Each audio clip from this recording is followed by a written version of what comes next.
So, we're going to talk about revenue streams today. And we're going to talk about that in terms of benchmarks, what's happening in the marketplace, and how you might think about increasing your revenue and profit. Because revenue with associated expense is not what we're looking for, right? We're looking to increase our profit.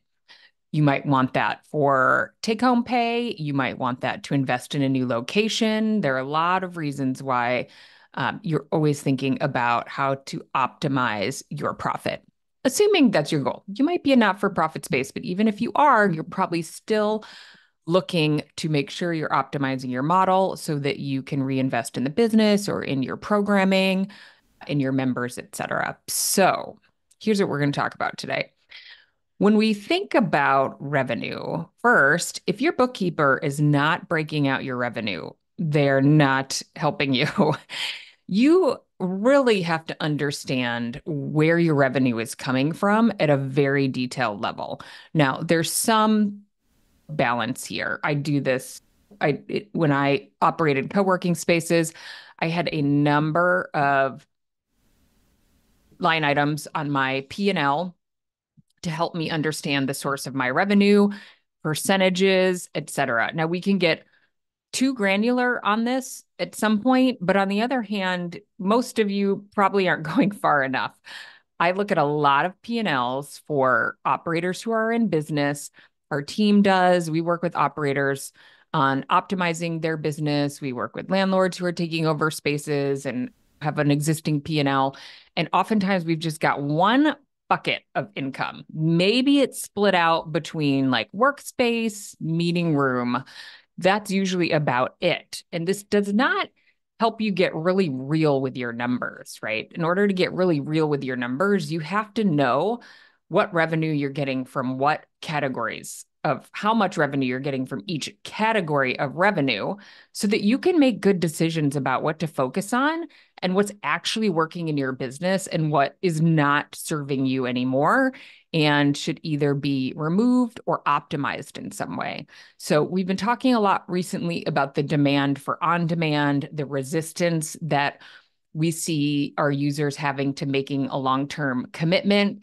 Most of that is in the co-working bucket, which is either a dedicated desk, a hot desk, a day pass, that kind of thing. So office revenue should be one category, and the other categories that you're looking at should really be broken out so that you can see what you're selling and what percentage of your revenue it's contributing. So even to the level of, again, if you sell 20 different plans, we don't want to see them all P&L, but the main ones, 5-day passes, 10-day passes, meeting room revenue, and make sure that's broken out. Now, of course, you can do further analysis through your space management platform, which should give you some analytics so that you can use that for further decision making. So we probably don't want to see meeting room revenue by meeting room on your P&L, for example, but you should be able to pull that from your billing system and review it and understand, okay, how much utilization am I getting out of my boardroom versus my 4-person huddle room versus my day office or whatever kinds of assets you have. You want to be thinking about that and looking at that, because otherwise, how do you know what to focus on? How do you know how to optimize that physical space? You want to be looking at those categories and understanding what are you marketing, what's working. You may find that, oh, we're really down versus a year ago. And that's another thing you want to look at when you look at your numbers is what are you doing versus a year ago?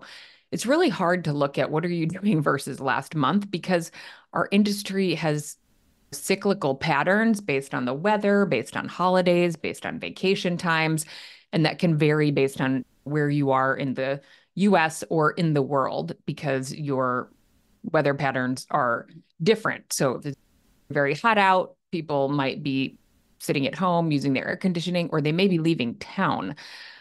Or you might be in a tourist destination where a certain month happens to have a lot of day passes. So you don't want to necessarily judge your day pass volume versus last month or the month before. You want to look at versus a year ago to see the trends. Now, post-pandemic, and you'll hear this when we're talking to podcast guests, a lot of folks have seen who used to do well with flex desks, that demand has really been reduced, at least for the full-time membership. So we're seeing people wanting to really only pay for what they use. They're comfortable at home, they have a home office, and they're just resistant to commit. They'll buy day passes, they'll buy 5 or 10 day passes, or they'll buy part-time private offices, which I encourage you to consider. But it's hard to get them to commit to full-time co-working. So if that's still something you're selling, you can keep it, but you should know what that looks like and what the trends are, because you need to prioritize your offerings on your website, on your Google business listing. So you want to list them in the order of demand, because if you know what people are looking for, don't keep trying to sell them what they're not looking for just because it's what you want to sell. And I know that's really hard as a business owner. You want to be really paying attention to what's trending. On a macro perspective, what's trending?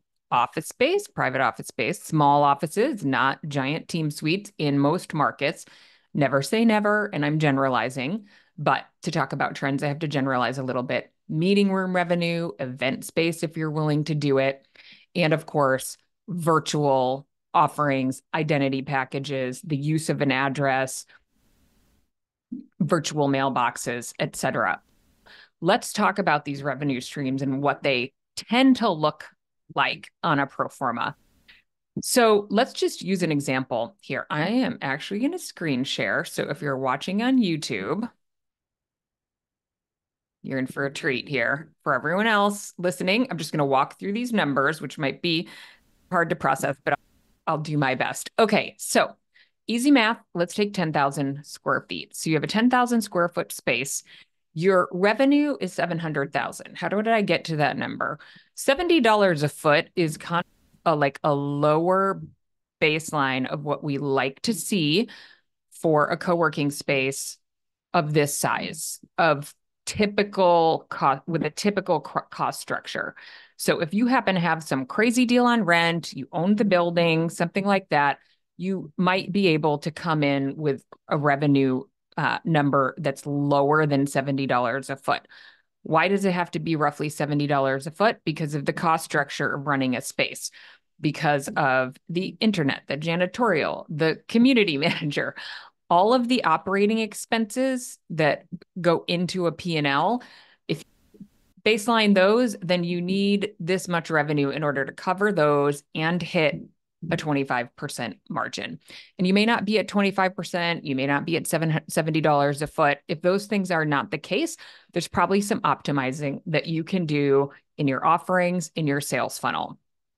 So anyway, let's assume $70 a foot. So if we break that $700,000 in annual revenue out by percentages, you're probably going to see roughly 70% of that revenue is coming from offices. And this may hold true if you've got a typical mix of offices. Most of the folks that I talk to who don't go through our startup school or don't have decades of experience in this industry put in too few offices. We see that over and over again. But for a healthy pro forma that's kicking out 20% margin, 25% margin, and that can be higher if you own the building, we see roughly 70% of revenue coming from offices. Co-working revenue is probably about 15%. This doesn't mean you don't offer plenty of co-working space. It doesn't mean you're primarily an office-based business, but what it probably means is that it's harder to sell co-working day passes, et cetera. And then meeting room revenue, about 15%. We are seeing that for sure trend higher. So for folks who are focusing on meeting room revenue, that percentage will start to build. And if you are paying attention to trends and making sure you're really optimizing for meeting room revenue, you're working on your SEO, you might be running ads. You have really easy to book meeting rooms on your website, super user-friendly, e-commerce enabled booking of your meeting rooms on your website. You're seeing that number trend up, which is great because that can offset the reduced FlexDesk co-working memberships that you might be struggling more to sell. So 70, 15, 50. So if we take that and apply a 25% margin to it, that's $175,000 in profit per year. That's assuming you're paying someone to run your front desk. So if you're not seeing this revenue rate per square foot and these margins, your space isn't optimized. It's probably not dense enough in terms of offices. You have a really high rent rate and you can't price for that, or your sales funnel is not functioning as it should. So the other thing I want to bring to your attention is that because we have these challenges with the increasing demand for on demand, you want to think about ways to add revenue to your pro forma, especially if you are under optimized and not hitting that $70 a foot and you're not hitting that 20 to 25% margin, and you can't invest in adding more office space. That's not in the cards for you. You don't have the funds to do it. You're too close to the end of your lease, et cetera. So how do you make up for revenue? One way to do that is to add virtual services, meaning virtual mailbox services, business identity packages, virtual office with access to day offices, meeting room packages, et cetera. So I want to walk you through what that might look like. So same space, and we're going to say, look, we can assume that if you focus on a virtual program, virtual mailbox, access to meeting rooms, Google Business Listing access for folks who physically access the space, and your average price on these packages. We like to see premium packages offered. So this is going to be an average price in a typical market of $49. For folks who focus on this and build for a couple of years, you can hit 200 members of these products. That's realistic. And so that would be an extra $9,800 a month in revenue, which is $117,600 annually. Now, let's say some of this comes with marketing fees that you're paying to lead gen partners. So let's say your margin on this is not 100%.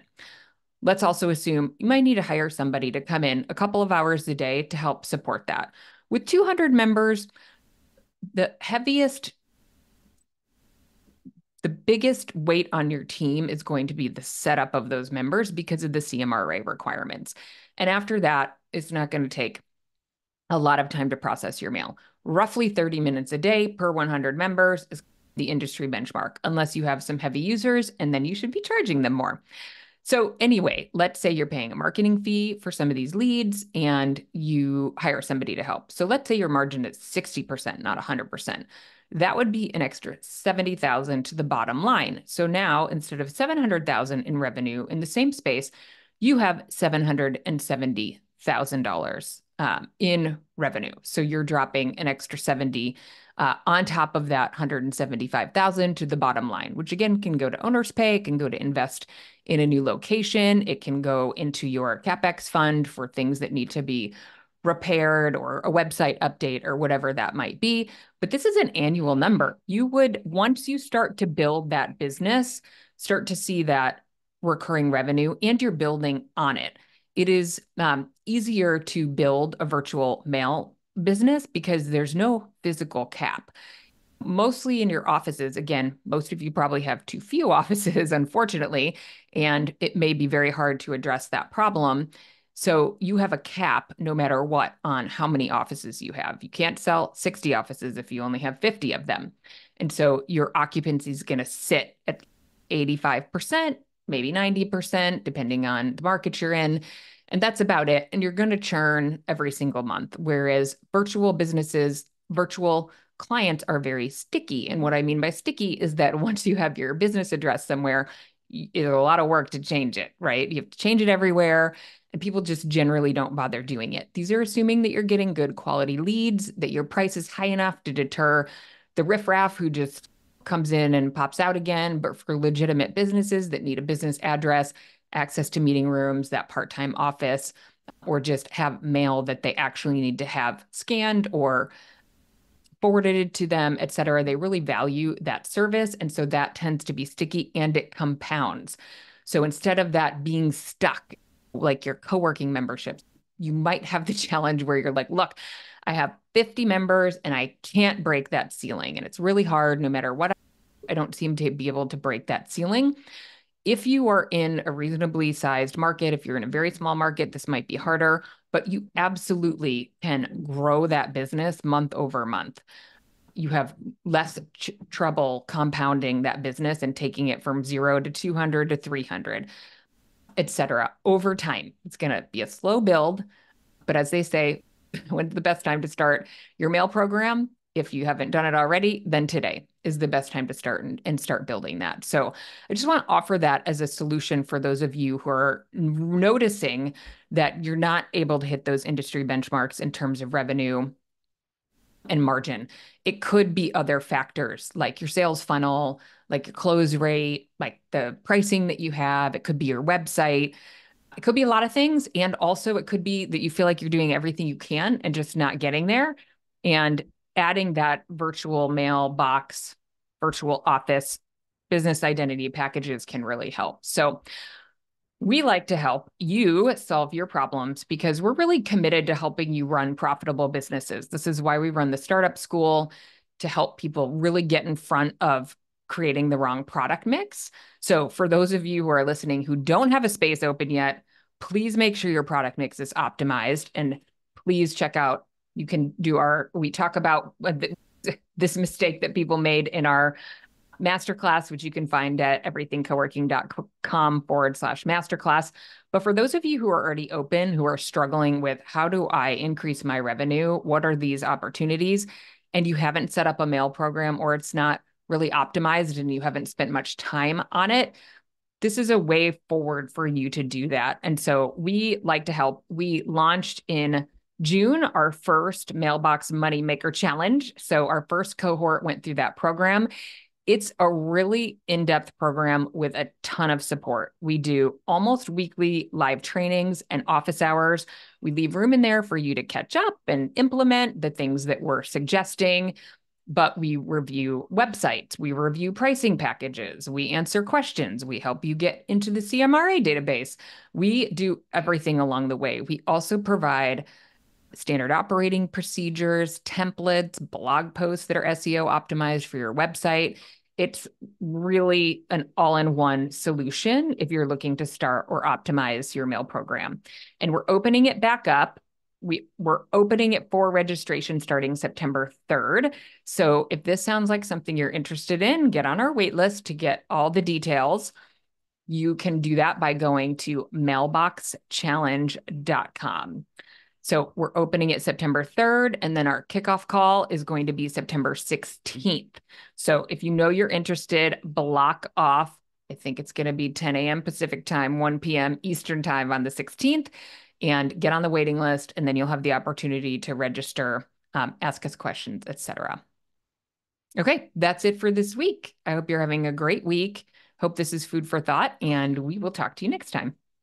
Thank you for listening to today's episode. If you like what you heard, tell a friend, hit that subscribe button, and leave us a rating and review. It makes a huge difference in helping others like you find us. If you'd like to learn more about our education and coaching programs, head over to everythingcoworking.com. We'll see you next week.